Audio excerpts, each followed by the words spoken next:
Tonight, fear and uncertainty grip the world markets, and everything's spiraling out of control. What can you do to keep your money safe? Everything you need to know. A CNBC special report, Markets in Turmoil. 8 Eastern tonight. We got to have some fun here. The markets have been absolutely melting up all of 2023. NASDAQ up 35% off its December 2022 low. And now finally, one of the first days since I can remember, we see a little bit of red out in the markets.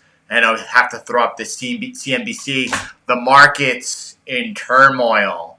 We're going to take a look at it right now. We're going to see whether or not, if indeed we are starting to see some seasonality enter the market. We are familiar with sell in May, go away. That's not because of May's price action. It's because of June's. We'll see whether or not that old adage comes into play or not. It is of note to me that we are seeing probabilities of a 25 basis point rate hike rise back up. We don't forget, the day before FOMC, we have CPI expected to continue to show deflationary pressures, especially year over year. Nevertheless, we will see what happens if we get to the meeting. The July meeting is still currently 50% chance of a 25 basis point hike.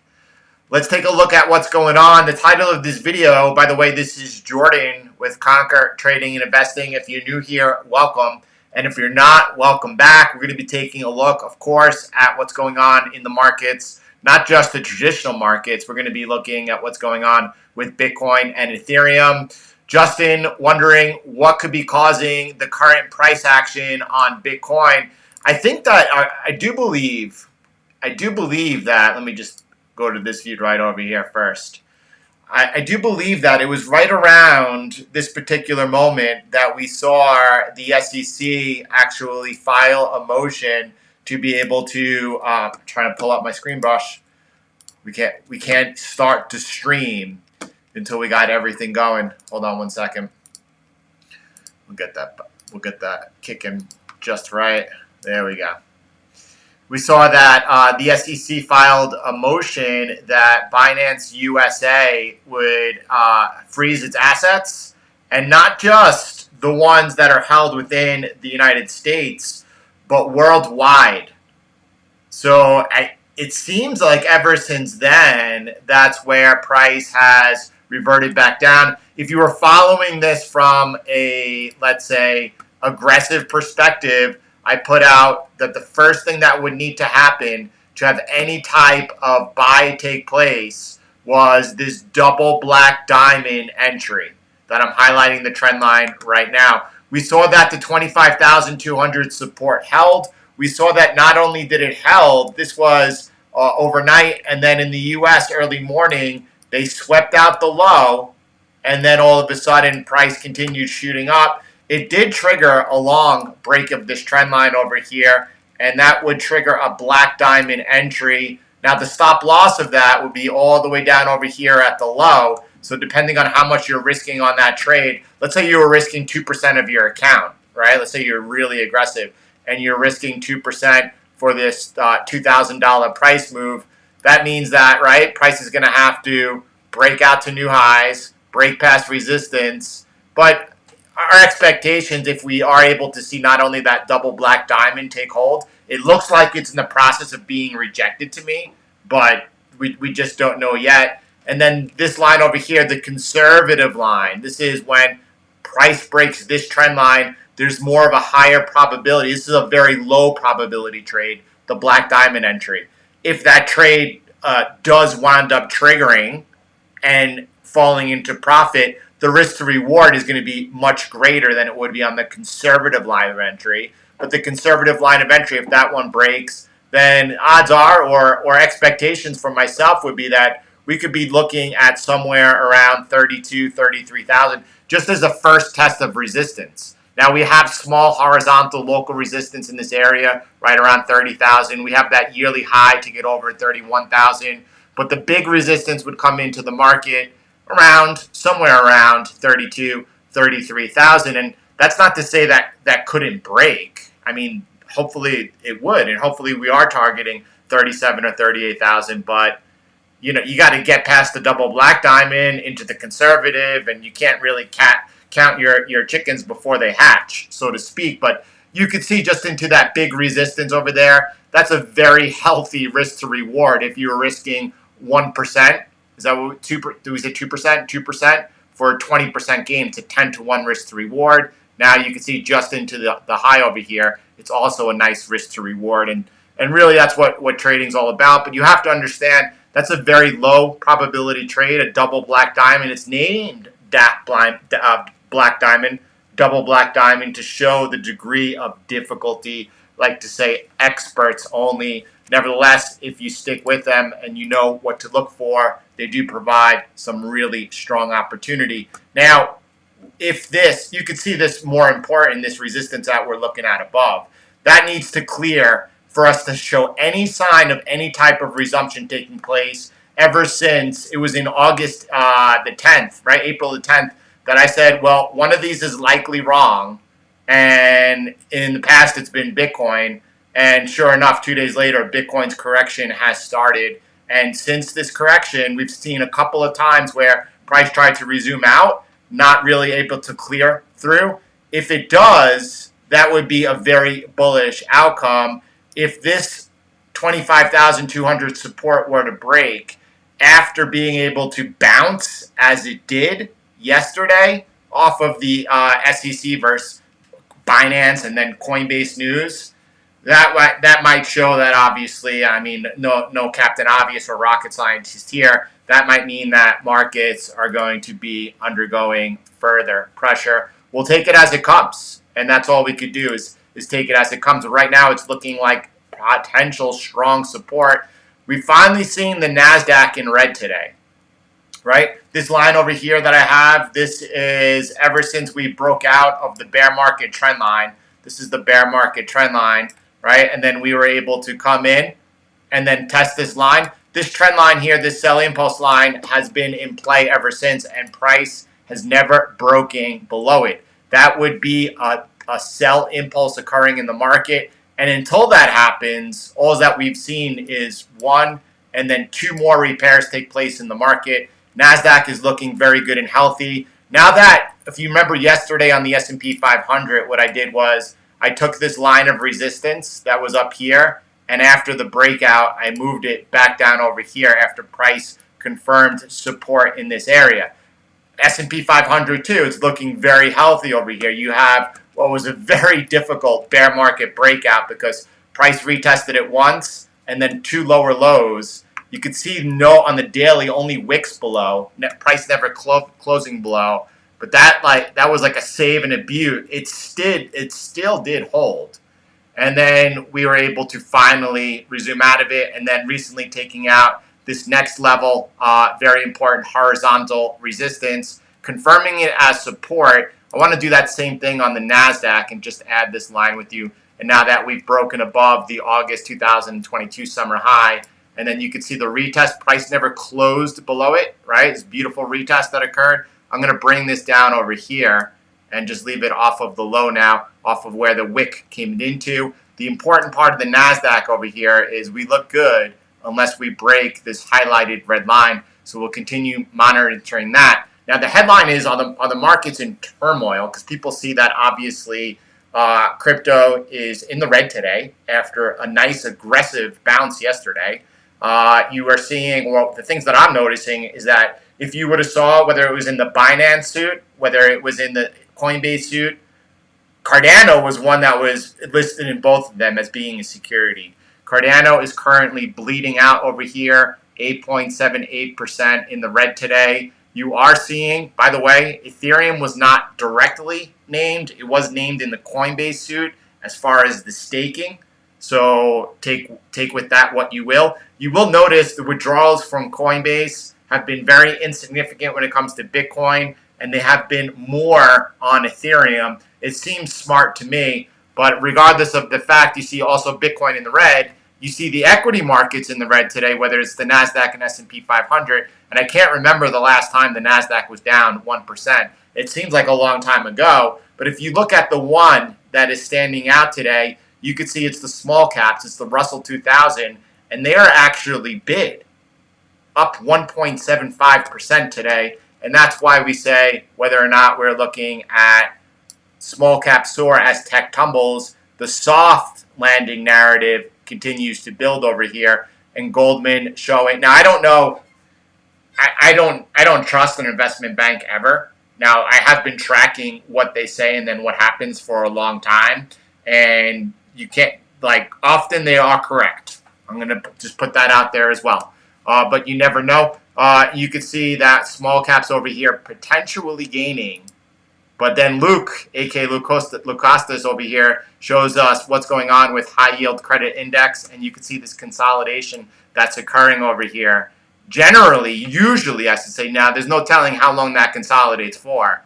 But normally, and you can see even this looks like a descending channel over here. If that breaks out to the upside, we could be under pressure and pressure quickly. You might be tracking what's going on in San Francisco. The two largest hotels are letting the properties go, defaulting on their loans. Is that a trend that continues? We're looking at, obviously, commercial loans potentially being something that is not going to sit well with the markets. I'm watching, as right now, the U.S. Treasury is in the market, building up its cash account and seeing where that money comes from. I continue watching to see if it comes out of the reverse repo, and thus far not showing up there yet. That means to me that likely, it could be coming out of money markets, but it could also be coming out of the market itself. We have to continue to track and watch going on with global liquidity. It seems to me that it continues to go down. Now, in the past, when we see global liquidity going down, and usually Bitcoin does catch up to it on the downside, I've seen other people who have different perspectives on global liquidity. For example, you might have seen Raoul Pal's global liquidity chart, and he has it rising right now. He doesn't disclose how he comes to those conclusions, so I'm unable to say. If anyone has any insight or anyone else that has a varying opinion, that's what I'm most interested in, because I want to know if for any reason that we are wrong.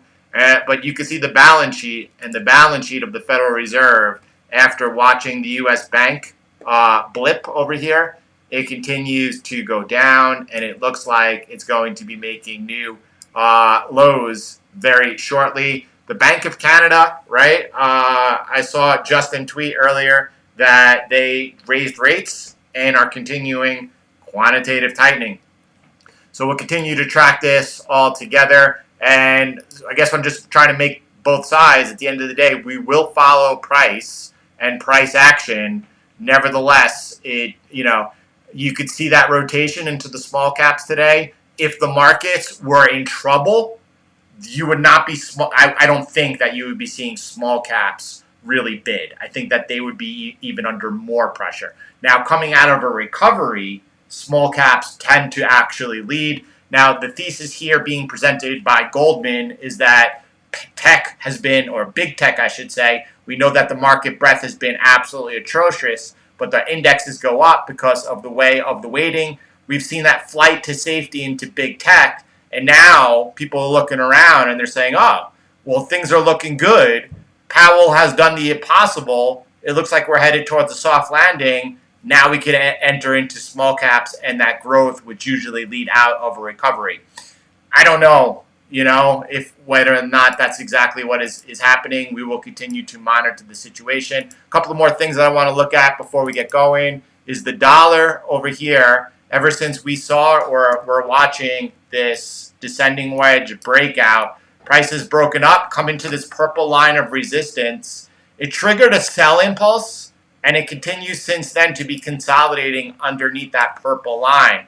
Actually, if I go ahead and just move that up a little bit, you could see that these right there. The market is really paying attention to right there. So I'm going to go ahead and adjust to the market. If we get a close above there, that sends us under further pressure here. Dollar will be putting a pressure on that global liquidity as well. But, right now, a sell impulse, we're in a downtrend, and a sell impulse has triggered. It needs to close above this purple line to see a resumption back upwards ever since the breakout of the descending wedge. Yields continue tracking towards the top of the channel over here. This is roughly 3.9% on the 10-year. If price broke out above there, well, I would be a little surprised. But at the same time, our expectations were, right? We could come down as far as the bottom of this trend line over here. I'm just zooming out so you can see where it's coming from. This highlighted trend line, it's coming in right around 3%, or the top of this channel. If we get a breakdown below this trend line or a breakout above, well, then we have to follow price and continue to watch what's happening over there. Oil continues to be, flatlining, I'm going to say. This is coming off of the news of the Saudis doing another supply production cut. And you could see that why it did bounce a tiny bit. It's not really doing anything. We're definitely flatlining. Red line above would be our signal that potentially we are seeing a reversal in the market. That's not currently in play right now. We are seeing gold and silver in the red today, right? So that is a sign that just kind of complements what we're seeing in the Russell as far as that move or that pivot out of tech, big tech, and into growth. Because usually if the markets were sensing any type of slower growth, gold would be bid. That's not what we're seeing right now. We're seeing gold under pressure as well. I think what's happening right now in the crypto market is a little bit separated from what's happening in the global markets. I don't think the red down is very helpful for what's taking place in crypto today. But I do think that what we're seeing happening is, again, this is very news driven right now. And after the collapse and then the big bounce, once the SEC did file a motion to freeze Binance's assets and not those that are just held in the US but worldwide, that's when we've seen the bounce beginning to be retraced. So if you're looking to play this safe right now, and safe is really good, I think that you could be waiting for a resumption to occur from the conservative live, a breakout above there. That's a higher probability trade. Now, whenever that breakout occurred to the upside, you would still be positioning your trade off of wherever your stop loss was. If your stop loss was all the way down under here, underneath yesterday's low, 25,200 area, at that point, regardless of how far away from your market, that's how you're positioning your trade, whether or not, that's how you're sizing your trade, whether you're risking 1%, 2%, or what have you. Now, that would be a look like a breakout to the upside. I think after seeing yesterday's bottom coming in at that important level, It looks like pretty good support to me. However, you could see that if we were to break down lower, we do have this trend line in play that comes from the FTX collapse recovery, the US banking crisis. That's coming right into it. So you do have a little bit further support. I think that if you were looking to really get aggressive, it would be a breakdown below this trend line that could set up a bigger move. And if that were ever to occur, this is where the bulls really would have to make a stand. If they did not defend this highlighted trend line below, at that point, the bull market breakout has rolled over. Not only that, you're seeing this massive descending wedge, and then you would see a fake out.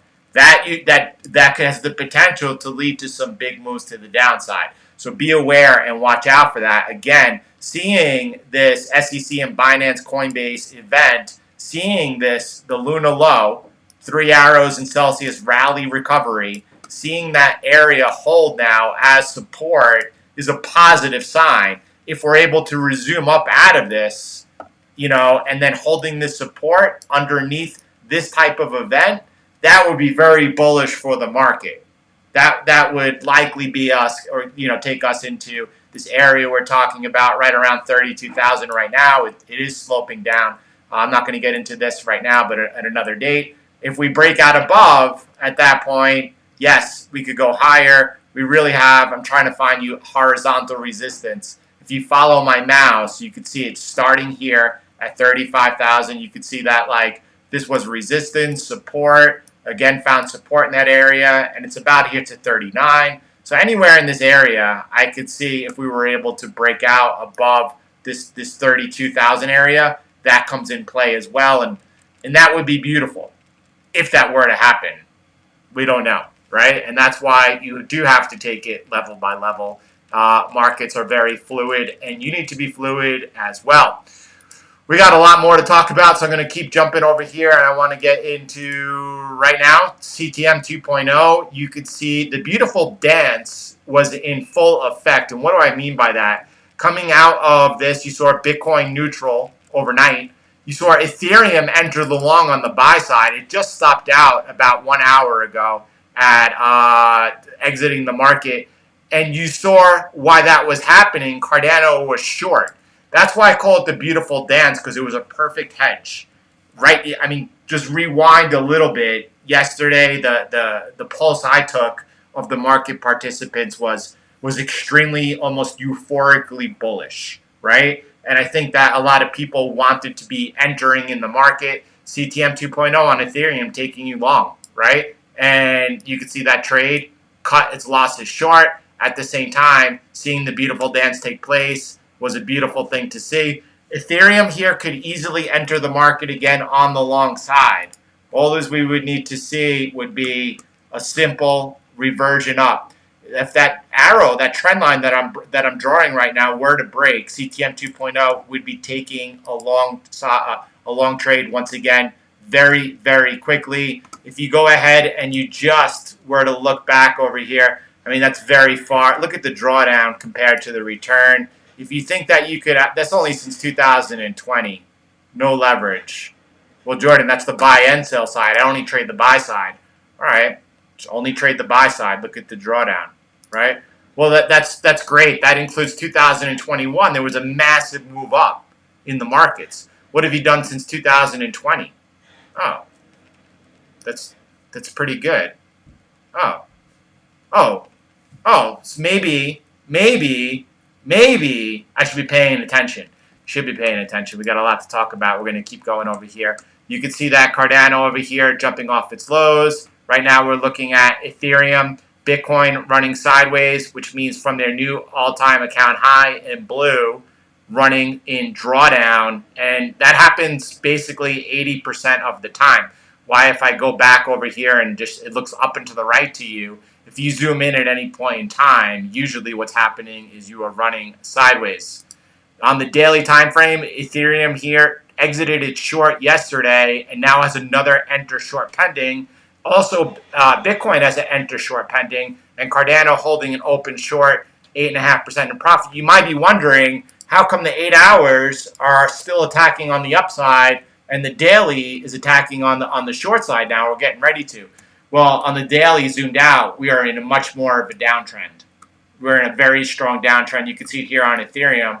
We're downtrend, and then this looks like, I mean, it looks bearish, but it could indeed be just climbing a wall of worry. You know, got to stay on the right side. This is actually an exciting day, so I'm going to get to the new releases in 1 second. Before I do, I want to tie this up with FNGU.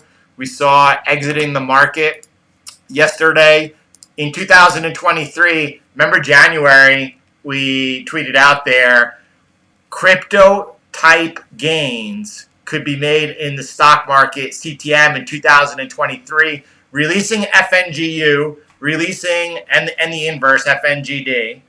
So if you're buying, you know, and you expect stocks to be going down, you're buying the inverse. Same thing with TQQQ and SQQQ and Tesla. FNGU in 2023, crypto-esque returns, more than crypto-esque returns, absolute monster. And you can see 2023 running sideways. Look at this one small area. And I'm just going to zoom in 2023 with you. Right? And in 2023, you could see, I thought it was going to be running sideways more than that. Oh, that's Bitcoin. That's why. That's what threw me off over there. I meant to go to FNGU. And in 2023, 185% return. But look what happens. Strongs move up, sideways, sideways, sideways, sideways, sideways. Strong move up. Most of the year is spent sideways. I don't know if you have what it takes to be a successful trader and or investor, but it requires discipline, patience, and execution. A lot of people looking each and every day to go ahead and do the unreasonable. You need to have proper perspective. FNGD, the inverse, looks like it might be getting ready here actually to take a long trade. We'll be watching that. Watching over TQQQ, beautiful. Closing a trade, closing its last trade over here, 14% into profit, and wide running sideways all of 2023. It was just over here in the middle of May where it started putting up these beautiful returns, and it's a beautiful way to be about the year. Man, 30%, 16% drawdown. I know it doesn't compare to FNGU. A lot of people can't trade those. A lot of people overseas, they can't trade those ETNs and ETFs. And Tesla over here in 2023, also a monster, 24%, holding an open trade, 18% into profit. Compound those two together, and all of a sudden, that's looking good. But we got some new exciting things to add to the mix over here. We have BNB. Oh, this is worth talking about, so let me jump back over here. I was looking at Cardano in the beginning and showing you that's off, bleeding in the red, down 9%. And then you could also look at BNB, down now 7.8%. You got to keep an eye on BNB. Just like going back to the FTX debacle, and then watching what happened with its stable. What was it, FTM? I don't follow it, but I did watch it bleed out. If BNB continues to be under pressure, that would not be a good signal for Binance, and thus for near term, price-wise, the space. If Binance is doing anything they shouldn't be doing, and by the way, in the litigation, in the lawsuit, it was mentioned that they were commingling funds. That's not okay. That's simply not okay. I don't, some people they like CZ, they think he's a good guy, they like Binance. That's neither here nor there. Commingling funds is absolutely, you can't do that. So we have to watch to see if this becomes anything more. That's all. Jumping over here, so BNB now available. If you are in CTM, you have access to these scripts right now. You also have access to NVIDIA. Let's take a look at it. Now, again, we talked about FNGU that sincerely outperforms. Why would you want to be trading Tesla? Why would you want to be trading NVIDIA? Well, not everyone has access to it. The returns here, go ahead and look at them year over year, are quite beautiful, whether it's 2023 or coming back from since 2020, 700% return, 697% return is quite good. In 2023, NVIDIA here up 43%, on the sidelines right now as price seems to be rolling over. This is the 1.5 times ETF over here. It's NVDL, and you can see just a little bit difference in performance. Do your own due diligence, do your own research, find out whether or not it fits your needs. Also, we're looking at here, we had this solution on GBTC for a long time, right? And GBTC, buy side only, I mean, destroying buy and hold. Here's buy and hold, the blue line. Here's CTM 2.0, buy side only on GBTC. And these are new instruments over here, the ETF BITO and then the inverse over here, BITD. By the way, it offers you the ability to trade both sides, which potentially could be, in the long run, a nice edge. I'm using the same solution for grayscale on BITO. Since there's not too much data that we get to look at over here, what are we looking at? Let me jump over.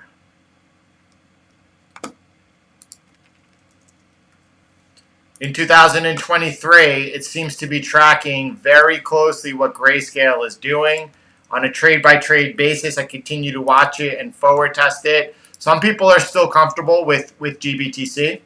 I mean, I personally would be preferring BITO and BITD, but here are some potential solutions for people that are active. And I'm going to just show you on BNB. It caught the short trade, but let it go. Let's take a look at that. And you can see that it took the short trade, stopped out or exited the trade, and then continues to be out of the market right now. And that's just what it's all about. It's just simply holding on or trying to hold on to winners, letting go of your losers when they don't fall at the right time. Listen, that's it for today. If you do not yet have access to any of those scripts, CTM Core, just send me an email with your TradingView username, and I'll make sure that you have them. It looks to me that why it could be actually the beginning of a bigger fall here, and it wouldn't be just simply, I mean, markets have come pretty significant move off of the low over here, 35%. Healthy retrace in the equity markets just into support over here. Would love to see it. Would love to see that firmed up again and the markets be able to continue their march up.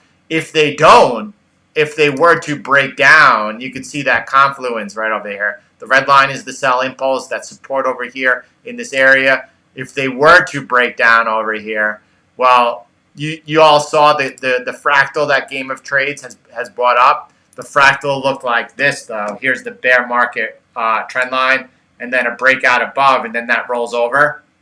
Well, markets are not always that easy. And if you get a sell impulse, a break below that red line, it could be the same pattern playing out on a longer time frame. Just look, just be humble. Just do your best to stay on the right side. Following simple lines in the market and managing your risk around it will do everything. Head Snack, thanks for being here. Thank you for smashing the like button. If anyone has not yet had the opportunity, I do appreciate if you hit the like button. If it's your first time here at CTM, go ahead and do subscribe to the channel. Make sure to hit the like button. I hope that you learned something today. I hope it was worthy of your time. Have a beautiful day, everyone. God bless you. I'll see you soon.